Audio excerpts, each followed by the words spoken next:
What's up, guys? It's Matt Rod here with Control Free, and I got a tutorial for you that you might really need. It's Autotune Pro, and we're going to do this real quick. We're going to get right to it so you can get right to making some bomb music. All right, here we go. So here I'm in my digital audio workstation, Ableton, and I have Autotune pulled up, but I'm going to play you the clip we're going to be using without the auto-tune. I got a new life and I can't live it with you, no. I just gotta keep going on my own groove. I did record this already with auto-tune, so there is that little bit of auto-tune on it, but you'll still be able to hear what's going on. All right, so here we're going to start with the input type. My input type is always low male. This is the information that the auto-tune needs to know where it's going to tune, whether it's lower in the scale or higher in the scale. For me, it's always low male, but if you don't know it, you can click learn right here, and it will and play audio, and it will analyze the song or the clip to let you know where your input is on the scale. So here, I'll show you right now. You just click learn. I got a new life and I can't live it with you, no. I just gotta keep going on my own groove. And then once it's done learning, it'll tell you your input type, and it'll automatically do it for you right there. And that for me is low male. And the next point we're gonna talk about is the key. This is the scale that your song is in. I already have the scale set to A sharp major. I had to check again real quick, but it's set to A sharp major. But if you have the Auto-Tune Unlimited Access bundle, it comes with auto key. And this you can use by playing audio on your master track or wherever the audio of the beat is coming from. Play it during the beat, and it will listen. You click listen, and it will give you the key.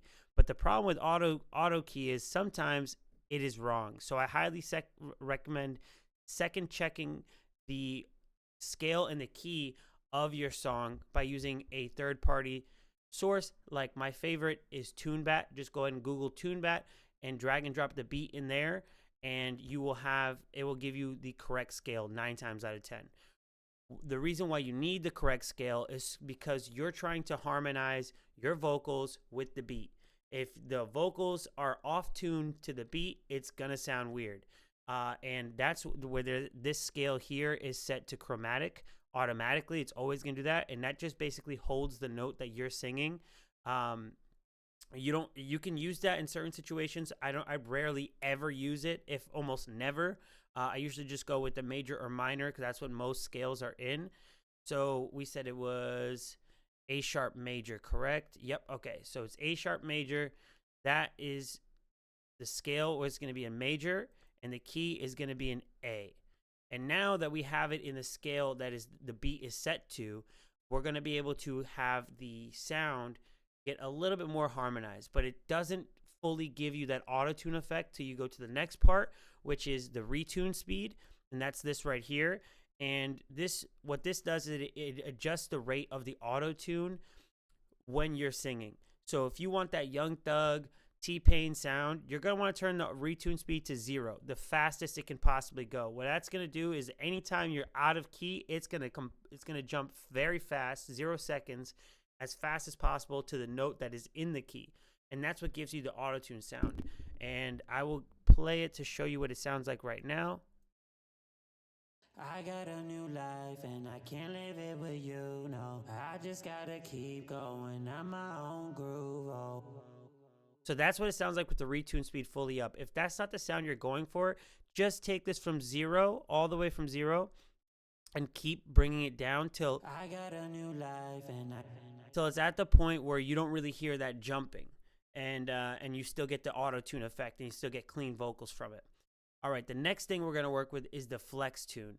What this does is it kind of preserves a lot of the tune from the scale. So let's say you have the retune speed set high, and there's still some parts of the notes that are jumping too much. You turn this flex tune up, and it will help you match the scale without it sounding as robotic or off key.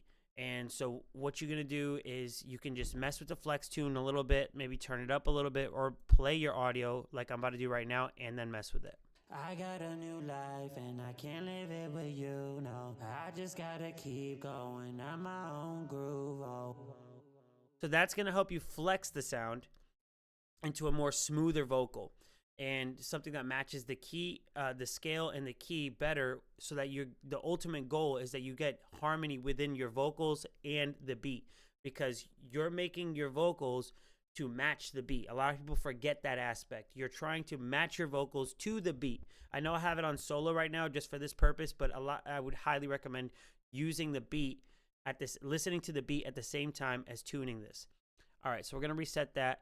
And the next part we're going to go over is the natural vibrato and humanize. These two knobs I rarely use because your vocals are already human if you're not a great singer. So the humanize, it basically just, when you're using a high retune speed, it can make you sound more human. But what I notice that happens a lot of the time is what it is doing is just adding extra processing and kind of messing with the vocals. So you can use this, and you can use the natural vibrato, but I think human vibrato, like whatever vibrato you already have when you're singing, is the best. So I rarely use these. Sometimes you can use it to take away vibrato if you did too much you did too much jumping with your voice. You can use it to take away and make it a little bit more real. Or you can boost it up to add more to your vibrato. I know that the Lil Yachty Walk in Poland song, where he's like, I got the walk. That's the vibrato that he's using. He's jumping that up and down by using a different sine wave too. We're not going to get into that. So up here, the next part, we have the formant and the transpose. What these do is they kind of give you that house EDM sound where it's like a low, oh, and if that's what you're going for, if you're making EDM, you're making house, then you could really utilize these. I'll show you what they sound like right now when they're turned all the way up. I'm going to hit the transpose all the way to 7. I'm going to turn the format all the way to 7.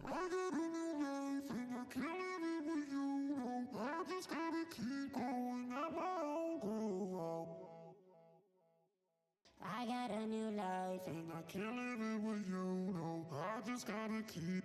So that's what it sounds like when you mess with the formant and the transpose. Those two are actually pretty cool if you're doing some EDM sounds, or if you're using it as a dub background backing track, and you throw this Autotune Pro on a backing track and you just like kind of accent your dubs or your ad-libs with it. It can sound really cool. All right, and the next thing is detune. This is if you're off tune a little bit, you can adjust it. You can adjust where you want the tune to hit more in your frequencies. This I don't really mess with too much. And then you have the mix, which is how much auto-tune you want, how much you want the auto-tune plugin itself to be affecting your track. So if you want full auto-tune blasted, boom, you throw that mix all the way to 100%, you're going to get that sound. If you want to adjust it so the auto-tune's not hitting too much, then you can you can turn the mix down. All right, and then the last thing I'm going to go over is the graph mode. A lot of people don't even know this exists because they usually just use the auto-tune in automatic mode, which is, I highly recommend. But if you want to get a little bit more in depth, and let's say there's one note that's just not hitting in your vocal, and you can't reach that note, and the auto-tune's not fixing it, then you go to graph mode. If you're familiar with Melodyne, this is basically Melodyne, but inside of Autotune. And the way you get the notes is you go right here to the pitch and time, you record enable it, and you play this track. I got a new life and I can't live it with you, no. I just gotta keep going, I'm my own groove, oh. So now it has picked up all the notes that you sung, and if you know your scales and you know your key, which notes are on the piano for that, you can just drag these notes into the right sound and change the notes manually. You can get some really cool sounds doing this, and I highly recommend doing a little research on scales and keys if you don't know them already, because I know everybody's not fully musically or classically trained. I'm not. I learned everything on my own and from YouTube. So this is what it sounds like when we change a little bit of the notes. Maybe let's make them sustain. I got a new life and I can't live it with you, no. So that's what it sounds like. It completely changed the note on these two right here. I changed them, and now they're hitting the same scale each time. And so that's basically the bread and butter of what the graph mode is meant to do. These are some extra tools you can use. This is a range tool right here that lets you just select a certain range. So you can select multiple notes. You can split notes with the split tool right here and cut them up and hit different and make it bounce and do different notes.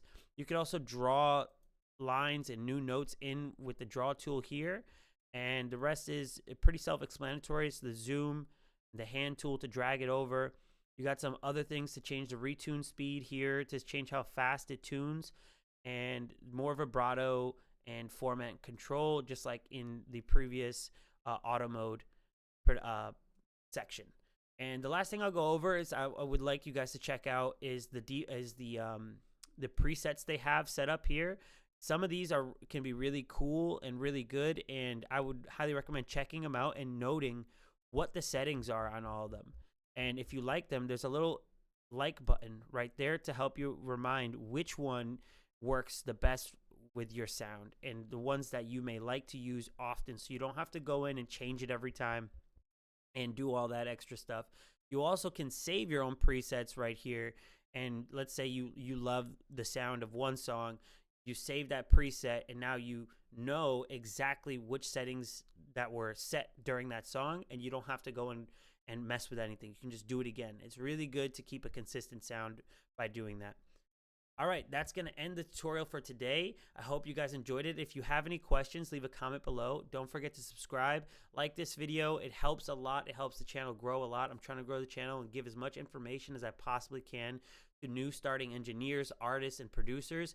If you have any questions, feel free to DM me directly. This was Matt Rod from Control Free. Peace.